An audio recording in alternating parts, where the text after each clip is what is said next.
We're gathered here today to celebrate one of life's most sacred moments, the joining of two hearts. In this ceremony today, we will witness the joining of Jillian and Aaron in marriage. This is sacred not in the religious sense, but as something to revere, be awed by, to embrace, to be amazed by, and to protect. I would like to thank you, Jillian and Aaron, for the opportunity to play this part in your celebration. It's a rare moment when two people you love so much include you in their lives in such an intimate way. Please let me apologize in advance, as love, excitement, and the opportunity for public speaking tend to make me verbose. So I appreciate your patience. We've come together to witness the merging of these two lives. For them, out of the routine of ordinary life, the extraordinary has happened. They met each other, fell in love, and are memorializing this and committing to a life of actively loving each other with their wedding day today. Romance is fun, but true love is something far more. The desire to love each other for life. That's what we are celebrating here today. But today is also a celebration for the rest of us. Those who are present, those who will celebrate next week, and ancestors that are rooting from another part of the universe. For all of us, it's a pleasure and inspirational to see love in bloom and to participate in the union of two people so incredibly suited to each other. And for some of us, it's an occasion to have a couple of cocktails in the process. So let's get on with it. Let's start with some words of wisdom. A good marriage must be created by making love a verb, something you actively do every day. In marriage, the little things like politeness, paying attention, anticipating each other's needs, and following through on what you promise to do are the big things. Small nonverbal actions like tone of voice and affection have a big effect. It's remembering to say, I love you, at least once a day. It's learning to repair the relationship using apology and humor. It's standing together and facing the world. It's speaking words of appreciation and demonstrating gratitude in thoughtful ways. It's having the capacity over and over and over and over to forgive and forget. It's giving each other an atmosphere in which each can grow and be their best self. It's a joint search for good, the meaningful, the next right thing, and the beautiful in life. So marriage is not only marrying the right person, it's being the right partner. Jillian and Aaron, I would ask that you, as often as possible, treat yourself and each other with respect and remind yourselves often of what brought you together today. Your courtship and celebration will be a part of the glue that holds you together through hard times and provide pleasure in easy times. Give the highest priority to tenderness, gentleness, and kindness that your marriage deserves. When frustration and difficulty assail your marriage, as they do to every relationship at one time or another, focus on what seems to be right between you, not only the parts that seem wrong. This way, when clouds of trouble hide the sun in your lives and you lose sight of it for a moment, you can remember that the sun is still there. And if each of you will take responsibility for the quality of your life together, it will be marked by abundance and happiness. And now, Danny is going to read a poem. I Like You by Sandal Stoddard Barwood. I like you and I know why. I like you because you are a good person to like. I like you because when I tell you something special, you know it's special. And you remember it a long, long time. You say, remember when I told you something special? And both of us remember. When I think something is important, you think it's important too. And we have good ideas. When I say something funny, you laugh. I think I'm funny, you think I'm funny too. You know how to be silly. And that's why I like you. If I'm getting ready to pop a paper bag, then you're getting ready to jump. I like you because when I'm feeling sad, you don't always cheer me up right away. Sometimes it's better to be sad. You want to think about things. It takes time. I like you because if I'm mad at you, then you're mad at me too. It's awful when the other person isn't. I can't remember when I didn't like you. It must have been lonesome then. Even if it was the 999th of July, even if it was August, even if it was raining before this, even if it was way down at the bottom of November, I would go on choosing you. And you would go on choosing me over and over again. And that's how it would happen every time. Sorry guys, this is going to be happening. No, that's okay.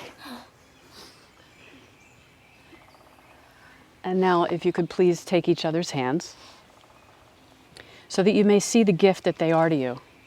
These are the hands of your best friend, young and strong and full of love for you. They are holding yours on your wedding day as you promise to love each other today, tomorrow, and forever. These are the hands that will work alongside yours as together you build your future. These are the hands that will passionately love you and cherish you through the years, and with the slightest touch will comfort you like no other.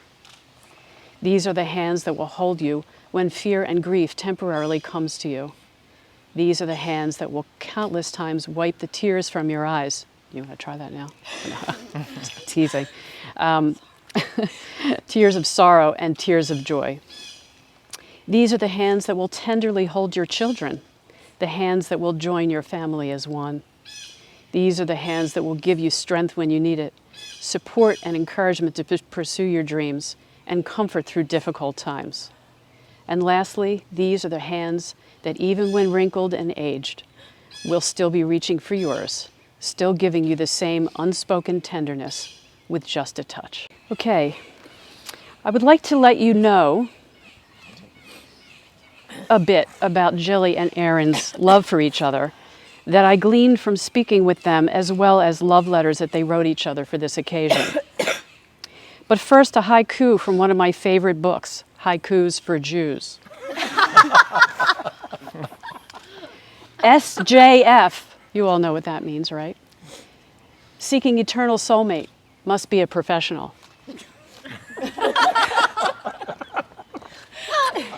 No, this is not what Jilly really wrote, but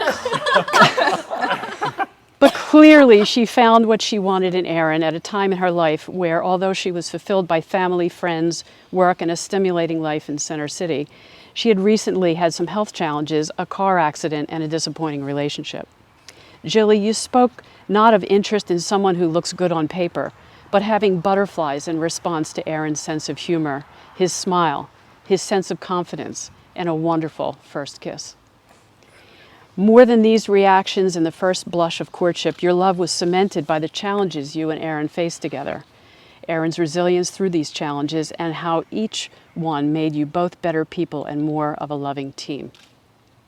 Aaron, you spoke of being moved by so many things about Jilly, but especially her kindness and consistent happiness, which surprisingly filled you and buoyed you into a life of greater happiness. You spoke of respect for her humor, intelligence, and selflessness, and appreciation of her beauty and warmth. You mentioned feeling like the luckiest man in the world to be marrying someone like Jilly who can love so fiercely and make you feel like everything happens for a reason, such that life now feels more like an optimistic experience. You both spoke of pride, joy, and excitement at spending the rest of your lives with each other, putting these together with respect, attraction, and trust. I believe your commitment is to continue living out these feelings and actions as often as possible for the rest of your lives. We ready for some I do's? Jillian, do you take Aaron to be your lawfully wedded husband? I do. Do you promise to love, honor, cherish, and protect him and be faithful to him? I do. And Aaron, do you take Jillian to be your lawfully wedded wife? I do. And do you promise to love, honor, cherish, and protect her and be faithful to her? I do. Ethan, can you please present the rings?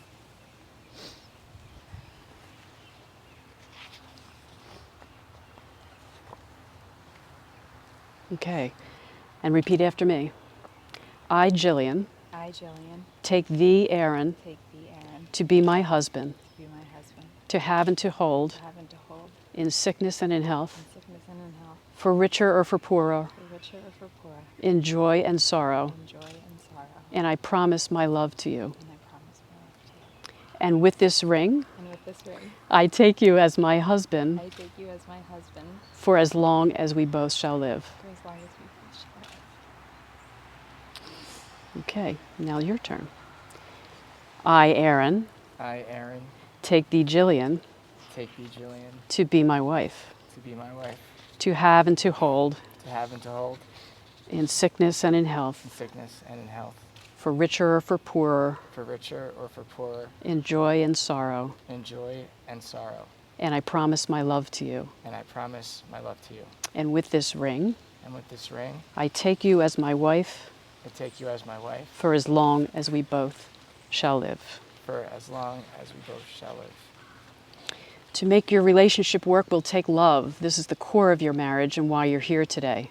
It will take trust to know that in your hearts you truly want what is best for each other.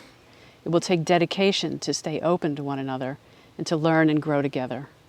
It will take faith to go forward together without knowing exactly what the future brings. And it will take commitment to hold true to the journey you have both pledged to today.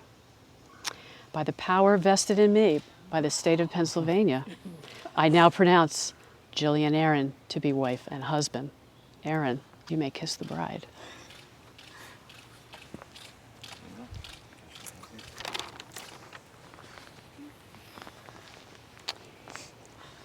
And now we come to the stomping of the glass. Loud noises are a time-honored tradition for frightening and appeasing demons that are attracted to beautiful and fortunate people, such as the happy couple under the chuppah. The fragility of the glass suggests the frailty of human relationships, since even the strongest love is subject to disintegration. The glass is broken as a kind of incantation. As this glass shatters, so may your marriage never break.